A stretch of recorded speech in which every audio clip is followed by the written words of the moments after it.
സർവത്ര ഗോവിന്ദ നാമ സങ്കീർത്തനം. ഗോവിന്ദ ഗോവിന്ദ. കൃഷ്ണ ഗായത്രിയിലേക്ക് എല്ലാവർക്കും സ്വാഗതം. ഇന്ന് നമ്മൾ ഭഗവാന്റെ ദശാവതാരത്തിന്റെ സീരീസ് ആരംഭിക്കുകയാണ്. അതായത് ഭഗവാന്റെ ദശാവതാരം എല്ലാവർക്കും അറിയാം അല്ലെ. 10 അവതാരം ഉണ്ട് ഭഗവാൻ അനേകം അവതാരങ്ങളുണ്ട്.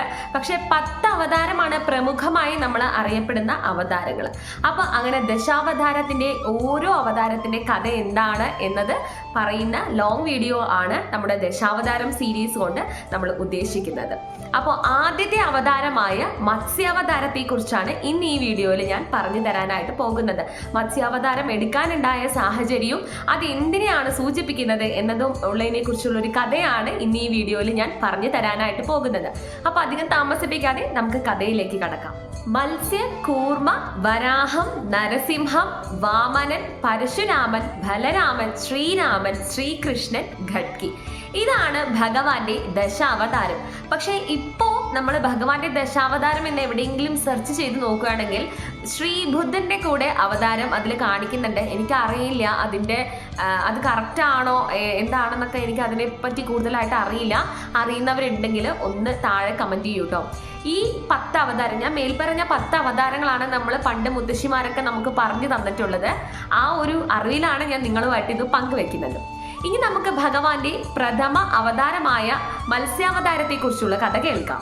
ലോക പരിപാലകനായ മഹാവിഷ്ണുവിന്റെ പ്രഥമ അവതാരമാണ് മത്സ്യാവതാരം. ഒരിക്കൽ മഹാവിഷ്ണു ഭക്തനായ സത്യവ്രതൻ എന്ന രാജാവ് കൃതമാല എന്നൊരു നദിയിൽ സ്നാനം ചെയ്തുകൊണ്ടിരിക്കുകയായിരുന്നു. അദ്ദേഹം ബലിതർപ്പണത്തിനായി കയ്യിൽ വെള്ളം ശേഖരിച്ച സമയത്ത് അദ്ദേഹത്തിന്റെ കയ്യിൽ ശേഖരിച്ച വെള്ളത്തിൽ ഒരു ചെറിയ മത്സ്യത്തെ കാണാൻ ഇടയുണ്ടായി. അദ്ദേഹം ആ മത്സ്യത്തിനെ ഒരു കുടത്തിലാക്കി വളർത്തുവാനായിട്ട് തീരുമാനിച്ചു. ദിനംപ്രതി വളർന്നു വരുന്ന ആ ഒരു മത്സ്യത്തെ അദ്ദേഹം കുടത്തിൽ നിന്ന് കലശത്തിലേക്കും, കലശത്തിൽ നിന്ന് കിണറ്റിലേക്കും, കിണറ്റിൽ നിന്ന് പൊയ്കയിലേക്കും മാറ്റാനായി തുടങ്ങി. അങ്ങനെ അദ്ദേഹം ആ മത്സ്യത്തിന്റെ വലുപ്പം മനസ്സിലാക്കി അതിനെ ഒരു സമുദ്രത്തിലേക്ക് ഒഴുക്കിവിടാമെന്ന് തീരുമാനിച്ചു. മഹാരാജാവിനാവട്ടെ മത്സ്യത്തിനോട് വളരെ വലിയൊരു വാത്സല്യമാണ്. അങ്ങനെ മത്സ്യത്തിനെ സമുദ്രത്തിൽ ഉപേക്ഷിച്ച് തിരിഞ്ഞു നടക്കുന്ന സമയത്താണ് അദ്ദേഹം ഒരു ശബ്ദം കേൾക്കാനിടയായത്. അങ്ങനെ ശബ്ദം കേട്ട് അദ്ദേഹം തിരിഞ്ഞു നോക്കുമ്പോൾ അദ്ദേഹത്തെ നോക്കി അദ്ദേഹം വളർത്തി വരുന്ന ആ ഒരു മത്സ്യം സംസാരിക്കുകയാണ്. മത്സ്യം രാജാവിനോട് ഇങ്ങനെയാണ് പറയുന്നത്: ഇത്രയും നാൾ അങ്ങ് എനിക്ക് വളരെയധികം സ്നേഹവും സംരക്ഷണയും ഒക്കെ തന്നു. ഇപ്പോൾ അങ്ങനെ ഈ ഒരു ഘോരമായ മത്സ്യങ്ങളുള്ള സമുദ്രത്തിൽ ഉപേക്ഷിച്ചു പോവുകയാണെങ്കിൽ എന്നെ പിന്നെ സംരക്ഷിക്കാൻ ആരാണുള്ളത്? അദ്ദേഹത്തെ നോക്കി സംസാരിക്കുന്ന മത്സ്യത്തിനെ കാണുമ്പോൾ അദ്ദേഹത്തിന് വളരെ വലിയ ആശ്ചര്യം തോന്നുകയാണ്. ഒപ്പം ഭയവും അദ്ദേഹത്തിന്റെ മനസ്സിലുണ്ട്. അങ്ങനെ അല്പനേരം മത്സ്യത്തിനെ ശ്രദ്ധിച്ചു നോക്കുന്ന സമയത്താണ് അദ്ദേഹത്തിന് പെട്ടെന്നൊരു ദിവ്യജ്ഞാനം ഉണ്ടാവുന്നത്. ഭഗവാന്റെ അനുഗ്രഹത്താൽ തെളിഞ്ഞ ദിവ്യജ്ഞാനത്തിൽ അദ്ദേഹത്തിന് കാണാനും മനസ്സിലാക്കാനും കഴിഞ്ഞു. വേദങ്ങൾ വീണ്ടെടുക്കാനായി ഭഗവാൻ മഹാവിഷ്ണു മത്സ്യാവതാരം ഭൂമിയിൽ എടുക്കുമെന്ന് അദ്ദേഹത്തിന് മനസ്സിലാവുന്നുണ്ട്. ഇത് മനസ്സിലാക്കുന്ന സത്യവ്രത രാജാവ് ഒരു നിമിഷം ഭഗവാനെ കണ്ണടച്ച് പ്രാർത്ഥിക്കുന്നുണ്ട്. കണ്ണ് തുറന്നു നോക്കുന്ന അദ്ദേഹം കാണുന്നത് ആ ഒരു സമുദ്രത്തിൽ മത്സ്യം നിന്ന സ്ഥാനത്താവട്ടെ ശംഖുചക്ര ഗദാപത്മധാരിയായി നിൽക്കുന്ന നമ്മുടെ ലോക പരിപാലകനായ മഹാവിഷ്ണുവാണ് അദ്ദേഹത്തിന്റെ മുന്നിൽ പ്രത്യക്ഷനായിരിക്കുന്നത്. തന്റെ ഇഷ്ടദേവനെ കൺമുന്നിൽ കണ്ടതിന്റെ സന്തോഷം സത്യവ്രത രാജാവിന് വളരെ വലുതായിരുന്നു. അദ്ദേഹം ഭഗവാനോടായിട്ട് പറയുന്നുണ്ട്: അങ്ങയുടെ ലീലാവിലാസം മനസ്സിലാക്കാനുള്ള ശേഷി എനിക്കില്ലാതെ പോയി. ഒരു കുഞ്ഞു മത്സ്യമായി എന്റെ കൈകളിൽ കടന്ന് കളിക്കുന്ന സമയത്ത് അത് അങ്ങായിരുന്നു എന്ന് എനിക്ക് അറിഞ്ഞതുപോലുമില്ല. ഭഗവാനെ നാരായണ, ഈ മത്സ്യാവതാരത്തിന്റെ ഉദ്ദേശം എന്താണെന്ന് അറിയിച്ചാലും. അദ്ദേഹത്തിന്റെ ഈ ഒരു സംശയത്തിന് ഭഗവാൻ ഉത്തരം നൽകുകയാണ്.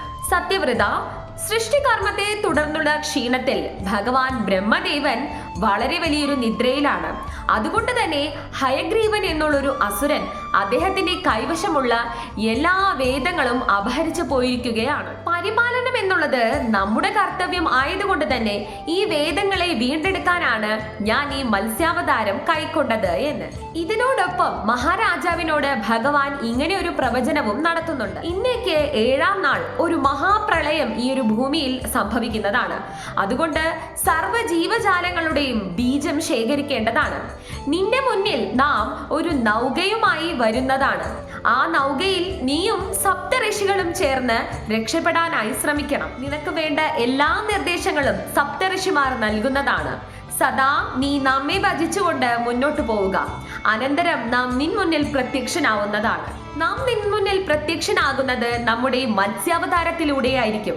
ആ സമയത്ത് നൗകയുടെ പാശം നീ എന്റെ കൊമ്പുകളിൽ ബന്ധിക്കേണ്ടതാണ്. ഇത്രയും നിർദ്ദേശങ്ങൾ നൽകി ഭഗവാൻ മഹാവിഷ്ണു അദ്ദേഹത്തിന്റെ മുന്നിൽ നിന്ന് അപ്രത്യക്ഷനായി. ഭഗവാന്റെ നിർദ്ദേശം പോലെ തന്നെ അന്നേക്ക് 7-ാം നാൾ മഹാപ്രളയം സംഭവിക്കുകയും ചെയ്തു.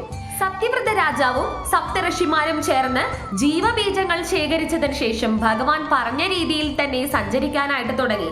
അങ്ങനെ അവർക്ക് മുന്നിൽ വലിയൊരു നൗക പ്രത്യക്ഷമാവുകയും ചെയ്തു. അവരെല്ലാവരും ചേർന്ന് നൗകയിൽ കയറി യാത്ര ചെയ്യാനായിട്ട് തുടങ്ങി. യാത്രാ മധ്യേനെ അവർക്ക് ഭഗവാന്റെ മത്സ്യാവതാര ദർശനം ലഭിക്കുകയും ചെയ്തു. അങ്ങനെ ഭഗവാന്റെ നിർദ്ദേശപ്രകാരം നൗകയുടെ കയർ മത്സ്യാവതാരത്തിന്റെ കൂർത്ത കൊമ്പുകളിൽ ബന്ധിക്കുകയാണ് ചെയ്യുന്നത്. അങ്ങനെ ഭഗവാൻ അവരുടെ ആ നൗക ഹിമവൽ ശ്രേണിയിലേക്ക് അടുപ്പിച്ചു നിർത്തുകയാണ് ചെയ്യുന്നത്. കൂർത്ത കൊമ്പുകളുമായി ഭഗവാന്റെ മത്സ്യാവതാരം സമുദ്രത്തിനടിയിൽ ചെന്ന് ഹയഗ്രീവൻ എന്ന അസുരനെ മാറ് പൊത്തിപ്പിളർന്ന് വധിക്കുകയാണ് ചെയ്യുന്നത്. തുടർന്ന് വേദങ്ങൾ വീണ്ടെടുത്ത് ബ്രഹ്മദേവന് സമർപ്പിക്കുകയും ചെയ്യുന്നു. സത്യവ്രത രാജാവും സപ്തഋഷിമാരും ചേർന്ന് ശേഖരിച്ച് ജീവബീജത്തിലൂടെയാണ് പിന്നീട് അടുത്ത ഒരു തലമുറ ഉണ്ടാവുന്നത് ഭൂമിയിൽ. മനുഷ്യരുടെ നന്മയ്ക്കായിട്ടും ലോകത്തിന്റെ പരിപാലകനായിട്ടും ധർമ്മം പുനഃസ്ഥാപിക്കാനുമായിട്ട് ഭഗവാൻ അനേകം ജന്മങ്ങൾ അല്ലെങ്കിൽ അനേകം അവതാരങ്ങൾ എടുത്തിട്ടുണ്ട്. ഭഗവാന്റെ ദശാവതാരമാണ് അതിൽ ഏറ്റവും കൂടുതൽ പ്രാമുഖ്യം നേടിയിട്ടുള്ളത്. ആ ദശാവതാരത്തിലെ പ്രഥമ അവതാരമായ മത്സ്യാവതാരത്തെ കുറിച്ചുള്ള കഥയാണ് ഇപ്പോൾ നമ്മൾ കണ്ടത്. മത്സ്യ കൂർമ്മവരാഹച്ച നരസിംഹച്ച വാമന രാമോ രാമച്ച രാമച്ച കൃഷ്ണ ഗഡ്കി ജനാർദന കൃഷ്ണ ഗഡ്കി ജനാർദന. ഭഗവാന്റെ രണ്ടാമത്തെ അവതാരമായ കൂർമ്മ അവതാരത്തെ കുറിച്ചുള്ളൊരു കഥ അടുത്ത വീഡിയോയിലൂടെ പറഞ്ഞു തരുന്നതാണ്. അപ്പോൾ ഇന്നത്തേക്ക് ഇത്രയേ ഉള്ളൂ. ഭഗവാന് മുന്നിൽ ഞാൻ ഈ കഥയും സമർപ്പിക്കുന്നു. സർവം ശ്രീകൃഷ്ണാർപ്പണമസ്തു. ജയ ശ്രീകൃഷ്ണ, ജയ ശ്രീ രാധേ രാധേ.